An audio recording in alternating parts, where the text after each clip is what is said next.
So I was just playing Borderlands, trying to mind my own business. As many of you have stated in the past, and I have specifically have read comments like, if it wasn't for Destiny content creators, Destiny would be in a much better state. Well, maybe. But you guys have been lighting me up over the past 24 hours about covering this damn article. So Bungie under fire again as Destiny 2 concept art suggests new Ironbanner armor became paid Eververse sets. This is from Abdullah right here. This is with the Destiny Bulletin right here. A newly surfaced concept art for Destiny 2's Gladius armor has fans convinced Bungie moved Ironbanner sets into Eververse, fueling backlash during Ash and Iron's rocky launch. Destiny 2's Ash and Iron update went live earlier this week. This free update adds a new exotic mission coming out on October the 7th, 2 new exotic weapons, and the long-awaited return to the Plaguelands. On paper, it sounded like a solid start to a new season. But in classic Destiny 2 fashion, things quickly took a turn. The update also broke several in-game systems and weapons. Bright dust price increased bug, leading to widespread player frustration. Power progression was also completely broken. Yesterday, Bungie pushed a hotfix that somewhat fixes the issue. Yeah, we will be playing probably Destiny on Monday just to see how much better is power progression now. Speaking of which, like, how have you guys been playing it at all? Is power progression, has it been fixed? Not completely improved, but it's better. Okay. All right. Well, that's a start, I suppose. Let's keep going though. I'm sure this article will get better. On top of that, Bungie's handling of Eververse this season has reignited the conversation around paid cosmetics. And now, new concept art surfaced that suggests Bungie may have originally designed the new Edge of Fate Eververse armor for Iron Banner before moving it into the paid store. So concept art shows Iron Banner symbol on paid Eververse set. Yesterday, concept artist Ben Lowe posted early concept art of the Gladius Titan set on ArtStation. At first glance, it looked like the same Roman-inspired armor was released as a paid Eververse set during the Edge of Fate expansion. However, fans immediately noticed something odd in the concept version. A large burning Iron Banner tree sigil clearly stamped onto the chest piece. Side-by-side comparisons show that everything else about the set, the helmets, the shoulder spikes, and layered metal plating is pretty similar, apart from a couple of minor changes to what players can buy for silver. The only real change is that the Iron Banner emblem was removed for the final release. For many in the community, that's more than enough to suspect that what might have started as an earnable Iron Banner reward was then shifted over to Eververse as paid cosmetic. Check out the comparisons below. So final version is the top, concept art the bottom. Okay, so this is the final. And oh well, shit, that's the same. Yeah, no, there's no way around that. Yeah, but it's just the Iron Banner sigil there that got thrown out there. It's a non-issue. Dude, this community is on fucking fire. I can only be, look, I caved. All right. After countless comments, by the way, I'm getting called out for not covering this because supposedly I'm on Bungie's payroll when I'm just trying to play goddamn Borderlands. This theory lines up with Bungie's own messaging. In a recent post, the studio teased that Iron Banner's return would come with an incredibly cool new set of armor. Fans naturally expected something brand new. Instead, after the Ash and Iron update went live, fans spotted that the new Iron Banner armor is actually a reskin set from 2018's Warmind expansion, essentially a 7-year-old look with a new shader. This is it right here. This was posted in the TWAB. If you go look at the TWAB, or I guess the Twid the other day, this is the armor set, which is an old armor set. Was it really that far back? 2018? We've been playing this game way too long. Y'all know that? I mean, way too long. Good God. Sometimes you just have to like write it down, like write down the years to realize just how long it's been. You know what I mean? 10 more years? Probably. But when we're pulling, you know what I mean? Like, Jesus, man, we're going on, a whole new decade. Earlier this year, content creator Destin Lagari reported that Bungie leadership had previously commented internally that Trials of Osiris armor looked too attractive and might hurt Eververse sales. According to former employees, some armor designs were allegedly toned down or shifted away from earnable rewards as a result. This latest concept art discovery is now being seen by the community as more evidence of that claim. Well, yeah, the paid stuff always looks better. And without a doubt, I'm trying to think of what free-to-play armor or what... And by the way, hold on.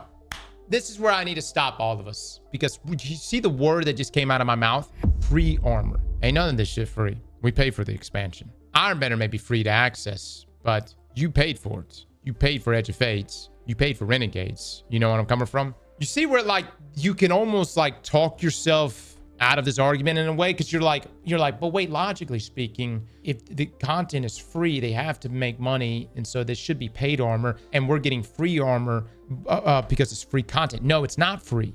And yes, even amongst the paid, not even paid armor set, but armor set that's included in paid content doesn't look as spicy as the Eververse stuff. The Eververse stuff is always going to look the spiciest, without a doubt. Every single time it's going to look the spiciest. I've easily got my 40 bucks back in play. Sure. I get where you're coming from. And I see some of the arguments you guys are making on that front.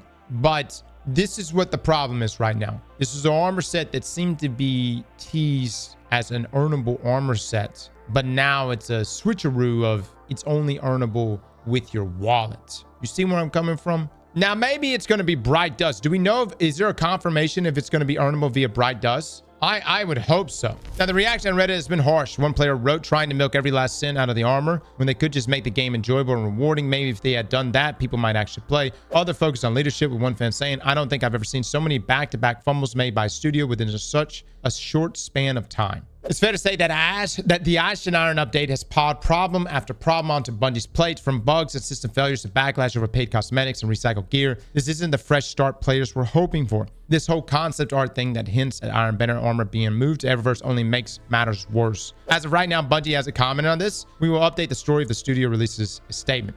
All right, well, yeah, I mean, even the sexy, I mean, like, for instance, the art that's coming with Festival. Arguably the best looking armor set I've ever seen made in the game. Like, I will take that over any Star Wars armor set all day long. Should be also earnable via Bright Dust, right?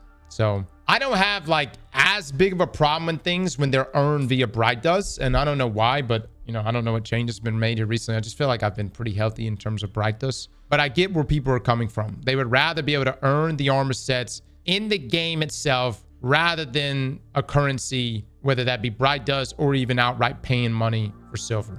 You know, the other step that I would go further in is just like, for instance, the exotic, the seasonal exotic, new map pace. Very, very good exotic. But the exotic catalyst is substantially better. But you can't unlock the exotic catalyst until you rank up to level 90 in your battle pass, which is a hell of a lot of grind. But then in the past, what we have done is we have, or at least myself, I would save my seasonal challenges that I've completed because there are a lot of XP, and I would roll them so for instance, last year, I would roll my seasonal challenge XP between the episodes, between the acts, so that I can level up my battle pass immediately. Well, they've done away with that. You can't do that anymore. You start fresh. None of those seasonal challenges, that XP that you would have gotten doesn't roll over. You have to redeem that. And so the only way to really level up your battle pass is A, do it manually. It takes a lot of time. B, you could save bounties, but I mean, yes, you could do that, but that would only probably chunk out maybe 20. Or C, buy the levels, and you could do that for 100 silver. You can buy a level in the season pass, and that is if you're trying to get to the exotic catalyst. Granted, I don't suggest it. I do suggest just playing the game naturally, and you'll eventually get to the point where you can unlock it. But yeah, there are some purposely monetization moves, because for instance, that exotic catalyst could be moved down. It could be a level 50 reward. You know what I mean? If you remember in the past, the way exotic catalyst would work is it would be like a level 20 something unlock, and then you would go pick up the quest from Banshee. And so they're purposely placing this catalyst. They tried it, I think, last season at level 70, and then they kicked it up to level 90. And so that it's purposely being placed that high for a reason, especially if it's a very good exotic catalyst. And so the reason why the community is upset is that there is a tightening here of monetization, but also there seems to be more problems, more bugs, and more miscommunication than ever before. And so those two things going hand in hand is just a terrible combination. Be different if Ash and Iron rolled out, the power progression rolled out the way it was supposed to roll out. People were, getting loots, they were grinding, having a good time in Ash and Iron.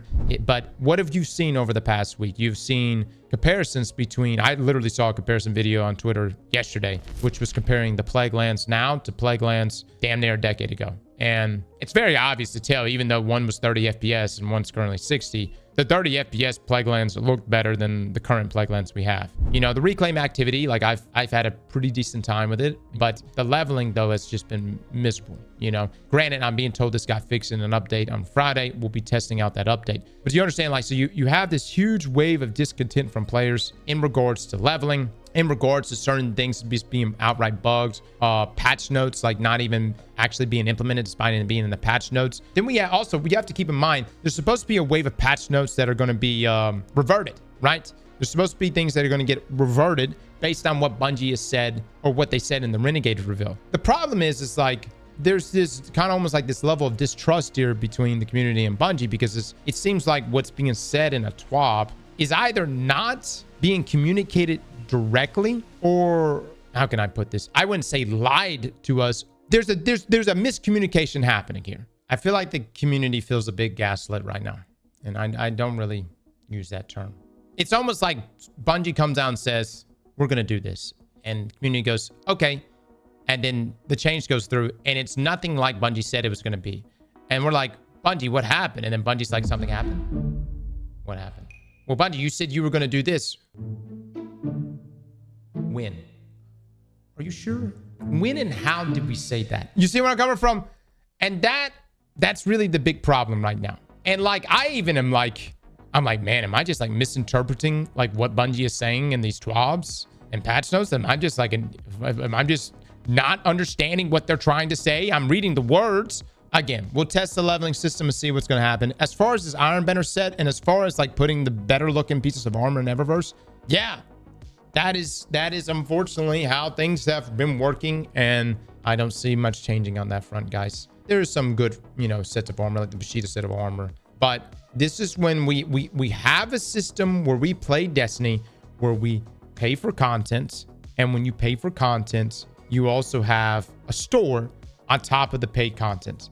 But man, I don't know, dude. I wish there was a way to be like, if you pay for content, I don't know, 50% discount or something like that. If you bought Year of Prophecy, you're like, hey, I bought the Year of Prophecy, Renegade's Prophecy, that entire however much it costs. I get 50% off on everything I buy in the Eververse store. But here's the thing. I don't think Bungie would ever do that. Secondly, he might just double the price of everything. So instead of it being like a $20 armor set, it's now a $40 armor set. And they're like, 50% off. There you go, baby. And that's kind of where we're at right now. For whatever reasons, there's miscommunication here, and we don't really seem to be on the same page with Bungie here. I would have to go track down like this armor set when it was first revealed to us. But yeah, this is, I mean, hopefully it's available for Bright Dust. Hopefully if it comes out next week and it's just for silver, it's going to be a meltdown in this community. Oh my God, there it is, man. I'm just rage baiting right now. I'm just rage baiting. Here's the thing. Can I just say this? Let me go ahead and just say this. If Ash and Iron was popping this week, nobody probably would have even noticed this. Just throwing it out there. If Ash and Iron was popping this week, I would have been like, Ironbender, what? If Ash and Iron had popped this week and everybody was gaming their ass off and playing the shit out of Ash and Iron, dude, that would have been a tomorrow problem. I'm sure next Tuesday, that's, when Ironbender actually launches, is when people might have been, been like, what the hell? But when you have essentially the expansion drop, and I know that everybody's like, but it's free. It's a free expansion. Okay. When you have that drop and no one's really playing it for obvious reasons because leveling and all that other stuff is fucked up. Yeah, you're gonna have a lot of people just kind of sitting around being like, all right, what's Bungie doing right now? From QJ right here. Wow, the ArtStation page showing the Gladius concept art has been taken down. I guess Eververse is greater than community sentiment. Shame. Okay, so QJ called this out. Damn, yesterday 137. This armor set was originally the Ironbender set for Ash and Iron, seeing the flaming tree on the chest plate, LHS image, but instead it was moved to Eververse. Eververse really has choked all the life out of Destiny 2 at this point. Sad to see. And look, let me just say this. Somebody might call out Jay and be like, look at Jay Doom posting. I'm bringing this up because there are resident Destiny fans that think that any type of negativity being spoken is just like the worst thing to ever fucking say. Jay actually really likes Destiny. He has consistently played Destiny since the beginning of time, since the game first came, since D1. And so he's not just calling out for no damn reason. You know what I mean? Look, a lot of people are angry. A lot of people are angry right now. And I would say this, I would be angry with you guys, or angrier. I would be angrier. I'm more of like in the apathetic standpoint. But I would be angrier if I played Destiny all the time. You know where I'm coming from? Borderlands has been a nice little break. And yeah, we'll see what happens. We'll see what happens. Slap that like button like your mama told you right.